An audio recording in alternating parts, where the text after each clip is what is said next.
কোনো মুছলমান কেতিয়াও অসমৰ মুখ্যমন্ত্ৰী নহয়। মুছলমান নেতাই অসমৰ মুখ্যমন্ত্ৰী হোৱাৰ ইচ্ছাও কৰিব নালাগে। আনোৱাৰা টাইমুৰ অসমৰ মুখ্যমন্ত্ৰী হোৱাটো আছিল ঐতিহাসিক ভুল। এই কথাখিনি আমাৰ নহয়। ওপৰত আমি উল্লেখ কৰা কথাখিনি আলোচনা হৈছিল AIUDFৰ বিধায়িনী কাৰ্যনিৰ্বাহকত। বদৰুদ্দিন আজমলৰ উপস্থিতিত AIUDFৰ সকলো বিধায়কে সৰ্বসন্মতভাৱে প্ৰস্তাৱ গ্ৰহণ কৰিছিল যে অসমত কোনো মুছলমানে কেতিয়াও মুখ্যমন্ত্ৰী পদৰ বাবে লালসা নকৰে। কংগ্ৰেছে আনোৱাৰা টাইমুৰক মুখ্যমন্ত্ৰী পতাটো সৰ্বনাশীয় ভুল আছিল বুলি সভাত প্ৰস্তাৱ দাঙি ধৰিছিল তেতিয়াৰ দলীয় বিধায়ক মামুন ইমদাদুল হক চৌধুৰীয়ে। প্ৰতিটো বিধানসভা নিৰ্বাচনৰ প্ৰাক্ষণত আজমল ভিত্তিৰ পৰিপ্ৰেক্ষিতত AIUDFে দলীয়ভাৱে উক্ত স্থিতি প্ৰকাশ কৰিছিল। কম দিনৰ বাবে হ'লেও কংগ্ৰেছে আনোৱাৰা টাইমুৰক মুখ্যমন্ত্ৰী পতাৰ বাবেই সংখ্যাগুৰুৰ আস্থা হেৰুৱালে বুলিও আলোচনা কৰিছিল দলটোৰ নেতাই। কিন্তু AIUDFৰ দলীয় বক্তব্যই তেতিয়াও খিলঞ্জীয়াক আশ্বস্ত কৰিব নোৱাৰিলে। তেতিয়াও ৰাজনীতিত ব্ৰহ্মাস্ত্ৰৰ দৰে হৈ পৰিল এষাৰ বাক্য, আজমল মুখ্যমন্ত্ৰী হৈ যাব। তাৰ পিছতো ৰাজনীতি বহু সলনি হ'ল। অসমৰ ৰাজনীতি ধূলিচাত হৈ পৰিল আজমল। কিন্তু মিয়াৰ হাতত ভূমি হেৰুৱাৰ ভয়ৰ পৰা খিলঞ্জীয়া মুক্ত নহ'ল। গতিকে চলি থাকিল মিয়াভীতি। অসমৰ সাম্প্ৰতিক পৰিস্থিতিও উক্ত মিয়াভীতিৰ পৰিচায়ক। কোনো মুছলমান কেতিয়াও অসমৰ মুখ্যমন্ত্ৰী নহয়। মুছলমান নেতাই অসমৰ মুখ্যমন্ত্ৰী হোৱাৰ ইচ্ছাও কৰিব নালাগে। আনোৱাৰা টাইমুৰ অসমৰ মুখ্যমন্ত্ৰী হোৱাটো আছিল ঐতিহাসিক ভুল।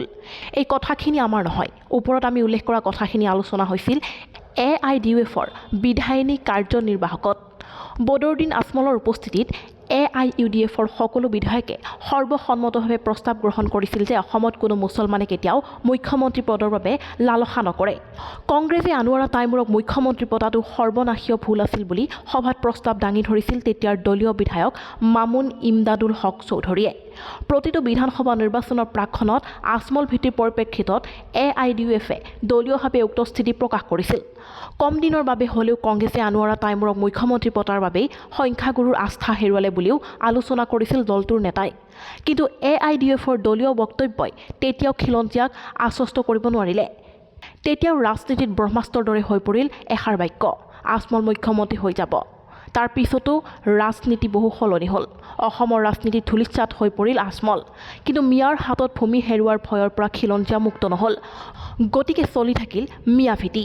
অসমৰ সাম্প্ৰতিক পৰিস্থিতিও উক্ত মিয়াভীতিৰ পৰিচায়ক। কোনো মুছলমান কেতিয়াও অসমৰ মুখ্যমন্ত্ৰী নহয়। মুছলমান নেতাই অসমৰ মুখ্যমন্ত্ৰী হোৱাৰ ইচ্ছাও কৰিব নালাগে। আনোৱাৰা টাইমুৰ অসমৰ মুখ্যমন্ত্ৰী হোৱাটো আছিল ঐতিহাসিক ভুল।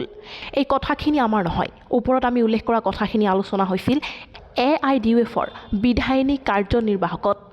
বদৰুদ্দিন আজমলৰ উপস্থিতিত AIUDFৰ সকলো বিধায়কে সৰ্বসন্মতভাৱে প্ৰস্তাৱ গ্ৰহণ কৰিছিল যে অসমত কোনো মুছলমানে কেতিয়াও মুখ্যমন্ত্ৰী পদৰ বাবে লালসা নকৰে। কংগ্ৰেছে আনোৱাৰা টাইমুৰক মুখ্যমন্ত্ৰী পতাটো সৰ্বনাশীয় ভুল আছিল বুলি সভাত প্ৰস্তাৱ দাঙি ধৰিছিল তেতিয়াৰ দলীয় বিধায়ক মামুন ইমদাদুল হক চৌধুৰীয়ে। প্ৰতিটো বিধানসভা নিৰ্বাচনৰ প্ৰাক্ষণত আজমল ভিত্তিৰ পৰিপ্ৰেক্ষিতত AIUDFে দলীয়ভাৱে উক্ত স্থিতি প্ৰকাশ কৰিছিল। কম দিনৰ বাবে হ'লেও কংগ্ৰেছে আনোৱাৰা টাইমুৰক মুখ্যমন্ত্ৰী পতাৰ বাবেই সংখ্যাগুৰুৰ আস্থা হেৰুৱালে বুলিও আলোচনা কৰিছিল দলটোৰ নেতাই। কিন্তু AIUDFৰ দলীয় বক্তব্যই তেতিয়াও খিলঞ্জীয়াক আশ্বস্ত কৰিব নোৱাৰিলে। তেতিয়াও ৰাজনীতিত ব্ৰহ্মাস্ত্ৰৰ দৰে হৈ পৰিল এষাৰ বাক্য, আজমল মুখ্যমন্ত্ৰী হৈ যাব। তাৰ পিছতো ৰাজনীতি বহু সলনি হ'ল। অসমৰ ৰাজনীতি ধূলিচাত হৈ পৰিল আজমল।